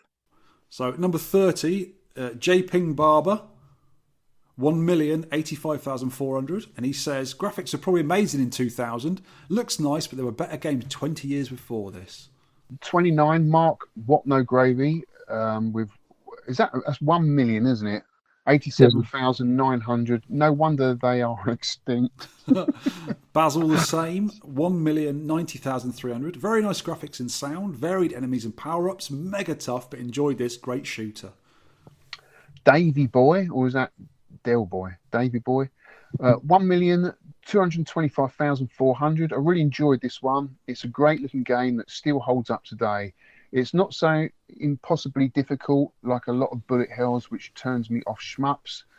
I agree with that. At times, the slowdown is a bit annoying, off-putting, but still doesn't detract me from the overall experience. Majox comes in at 1,303,700,000. Retro Rex, Rich Young, 1,339,800. Mr. Messi, still Messi. 1,450,200. This horizontal shooter has great pre-rendered graphics that probably looked great in the 90s, but now they make me want to fold my arms tightly and tut loudly. Pixel art, it ain't. Old Man Steve, 2,753,800. Ponder, 3,101,700. Brian Haribo, 3,273,800. More Neo Geo games, please. Oh, Sal Bug's been on. 3,734,100. The gameplay was all right, but those 90s renders graphics are so modern and look way too realistic for me. I much prefer the clean and beautifully drawn graphics in Kangaroo. Now, I played the game a couple of times. I didn't put a score in, but I sent it to Sean. I think it was 3.8 million odd. Yeah, something like that. So I got about there. Yeah, that's all right. We got John with 4,005,500. Beanie, 4,170,800. Here's Jimmy, 4,190,200. They're all quite big numbers, aren't they? It's Yeah. all in the millions. Juxalb, whoever that is, 4,230,500. Tony Riccardi!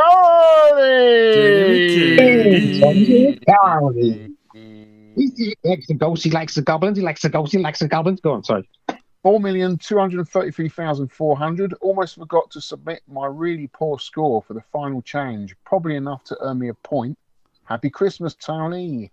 I love how he says my really poor score, which is way above my score. He never gets a poor score, does Tony? No, he's pretty good. Another pretty good player, Zestora, 4,267,200. Stacey King, 4,531,700. Scored. Have I got to say that again? 4,531,000. I bought myself a new toy to play more retro, more modern PC games while I sat on my sofa.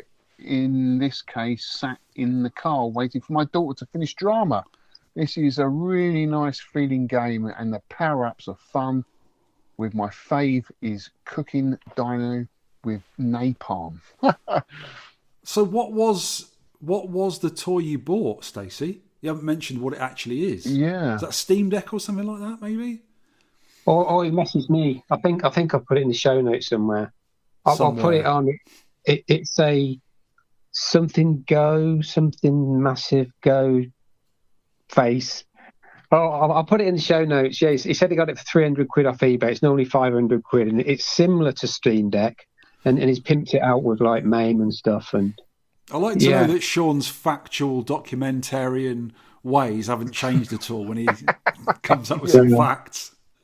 Lemmy Barnett, 4,844,800. Looking forward to another cracker next month. Oh, I've got one for you. Happy Christmas, guys. Couple band Ed, who joins me on the live feed on the channel. Good for him to put a score in. 4,899,000. Hopefully you can still accept my entry.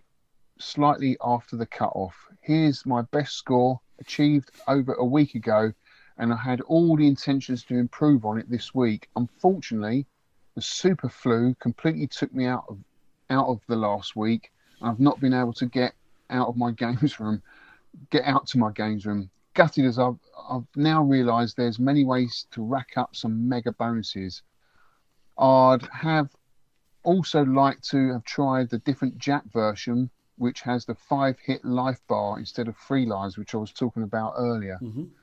I've really enjoyed this one. It's a great looking game that still holds up today. It's not so impossibly difficult like a lot of bullet hells, which turns me off shmup. Someone said that earlier. At times, the slowdown is a bit annoying, off-putting, but it doesn't detract from the overall experience. Looking forward to another cracker next month. Happy Christmas, guys. Cheers, Ed. One Punch Ron, 4,927,700. Paul McCaskey, 7,482,600.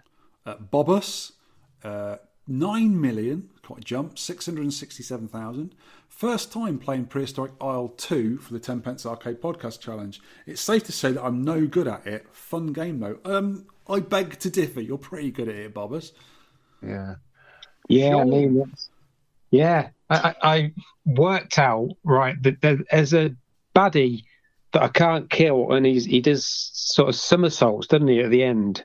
Yeah. At the end of level 3, and I made sure I had like 5 or 6 bombs. I just bombed him, so I got past him, and then I got a decent score.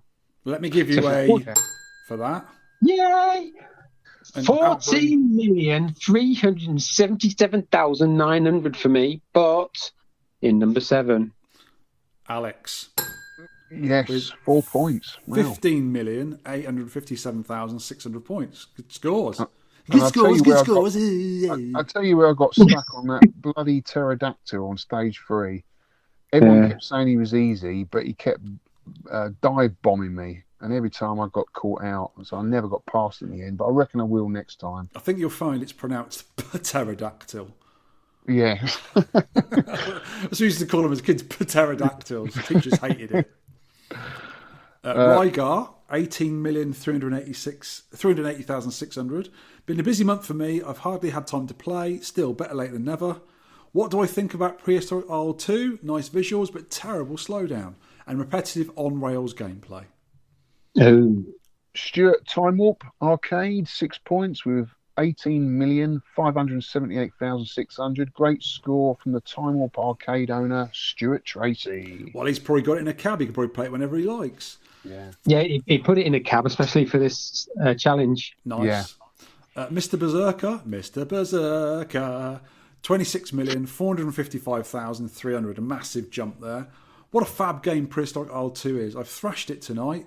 The weaponry is nuts. It's been a great competition. Thanks to all of you completed. And a huge thanks to Sean and Alex for the podcasts. Nick Red 7, 8 points with 27,323,900. Great score, Nick. Mitsuyama Stephen Bell is in number 2 place with 9 points, 32,056,200. Hi Sean and Alex, my best score for Prehistoric Ilse 2 was that score, which got me as far as the mid-level boss on stage 5. I enjoyed this game. It featured great graphics and sound along with some clever secrets that help boost your score. It's a simple, straightforward shoot 'em up.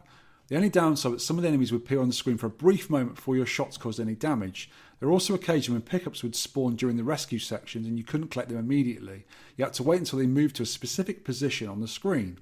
However, I think I'll return to this game soon and try to beat my high score. I hope you both have a wonderful Christmas, and I would like to wish all the other listeners a Merry Christmas too. Thanks, Stephen. And at number 1, top of the pops, is Aid Skyway 73 with 10 points. Some things never change, do they? No. 34,703,400. My best effort on Prehistoric Ilse 2. Enjoyed this game, although there can be a lot of going on. The pace never feels too frantic. I like the risk-reward element of going for all the pickups.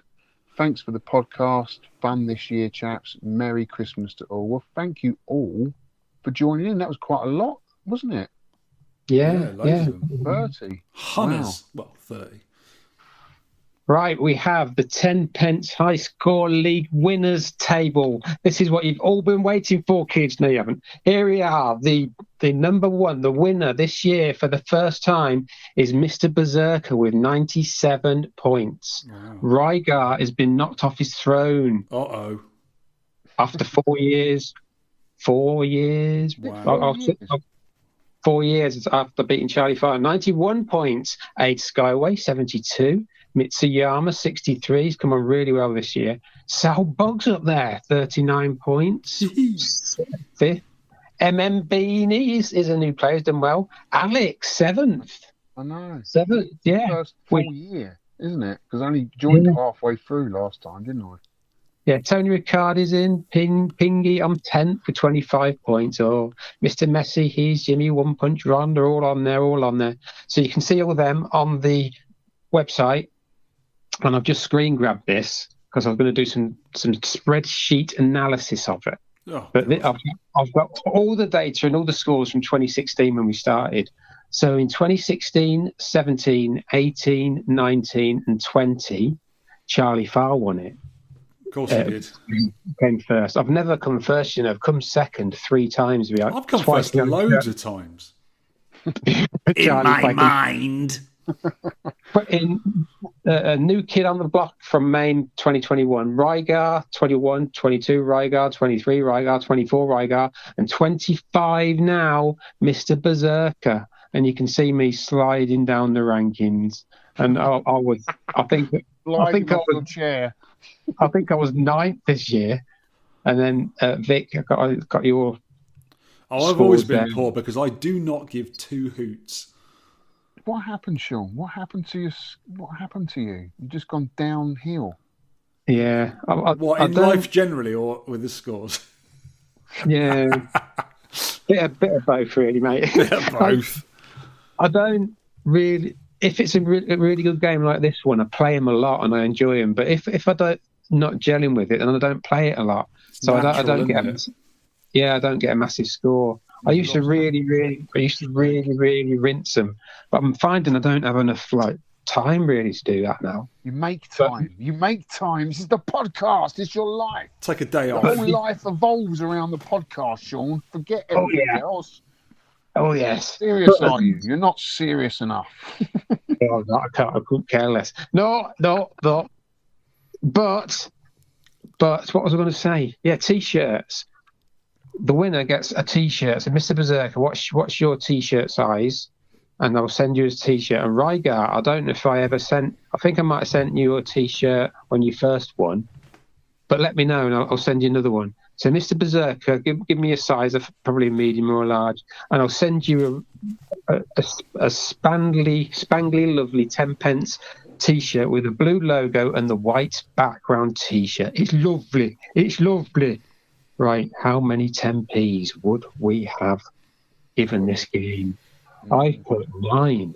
This is awesome and definitely one of my favourite horizontal shmups. I play R-Type Leo. I love that because it just looks gorgeous. But this is very playable. I love it. Yeah, I think it's a fantastic game. Really enjoyed this. The only thing that stops it being a 10 is a slowdown and maybe the hitbox. But, I guess that's part of it. Yeah, fantastic game. Definitely 9-10p's out of a pound for me. Vic? I'd only give it 5. It wasn't too bad. I wasn't that keen on the graphics, even though they're quite well done. You can't knock it for that. But it's not my favourite kind of graphics, those pre-rendered things. Yeah. But I did like the like transitions at the start, the 3D bit where he comes round, and when you're sort of watching it, you think, oh, this does look quite modern, compared to the retro games we are normally playing. But they're trying to give it an older theme to like the old game, which was obviously 10 years before. So this is the same sort of era as the Namco System 2 that we were talking about, one of the listeners had earlier. And they look way cleaner and smoother. Yeah. But obviously there's not the 3D effects and all the rendering going on, all that sort of stuff. So yeah. It's funny how it gets slowed down. I have noticed that with a few games on the Neo Geo now since I've been delving into the library. Shock Troopers springs to mind. This game had a bit of slowdown. Even Metal Slug actually has some slowdown. Yeah, there's a lot of stuff going on screen though, isn't there? Which I don't remember back in the day, but there's a lot going on. I think that Neo Geo hardware was getting a bit tired by about then, wasn't it? Because obviously they're still very cool. Oh yeah, absolutely. But those Neo Geo games, you've only got the hardware that's on the motherboard. It's not like the modern games that came later, like the SNES games that got the extra chips inside and stuff like that. The only thing that could be got better with the Neo Geo games was more memory inside to put bigger games on. It wasn't speeding up the processor or anything like that. No. Yeah, it wasn't too bad though. I mean, the game, it wasn't a bad game by any means. No. But I would probably prefer to play Gradius or Nemesis, whatever you want to call it, or the first R-Type, or any of the Parodius games. I like those horizontal shooters better. But they're classics, aren't they? They're absolute classics. They are. I mean, for me, it's I don't like bullet hells at all. I just don't. I stay well clear of them. They're not my type of games. And I love it. You don't like horizontal shooters that much, do you, Sean? So I was actually quite surprised that you actually warmed to them. Yeah, I do like them, but I much prefer the vertical ones because the horizontal shooters, a lot of them a lot of them have sort of maze elements, and the background is a lot more important on the horizontal ones.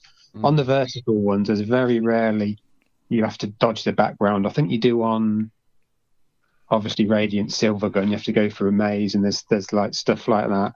And Megazone as well. One of my favourites. That's It's a horrible game. So because it wasn't like a maze game, like a memory game, like R-Type, for example, you gelled a bit. Yeah, I did.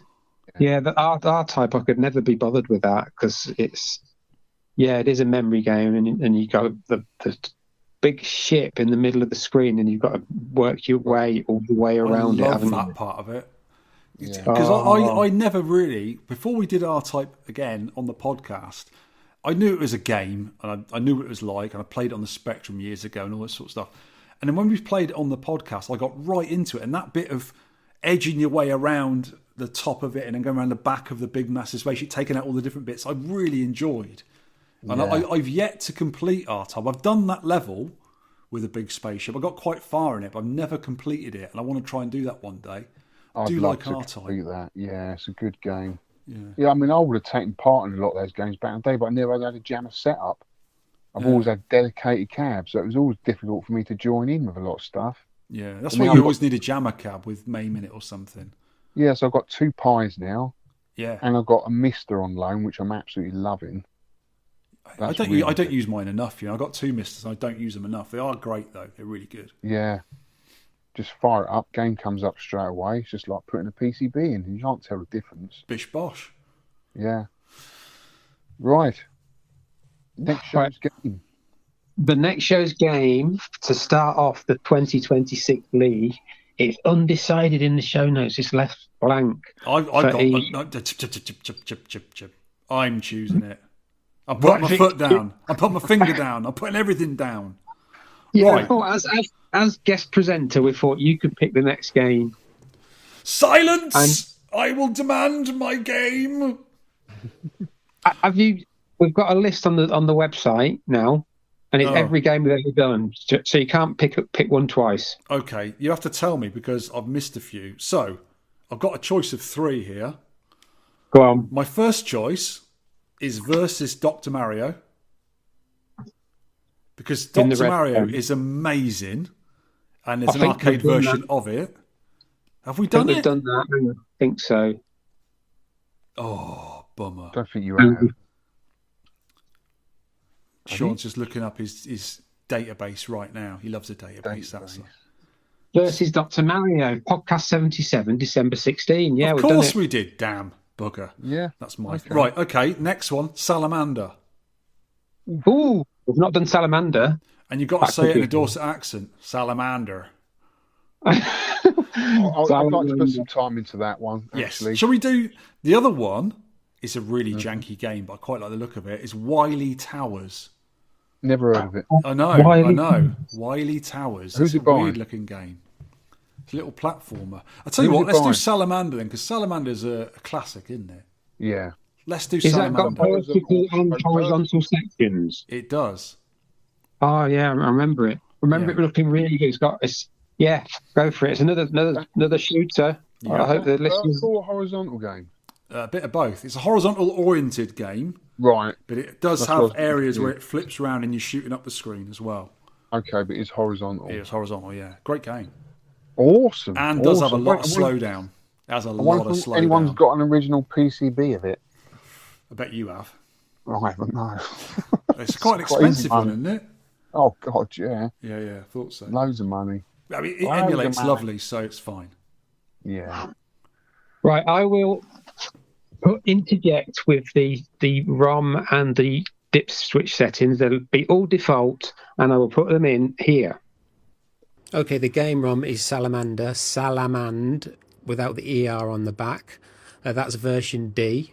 It's Lives 3, difficulty normal. That's Salamand is the ROM.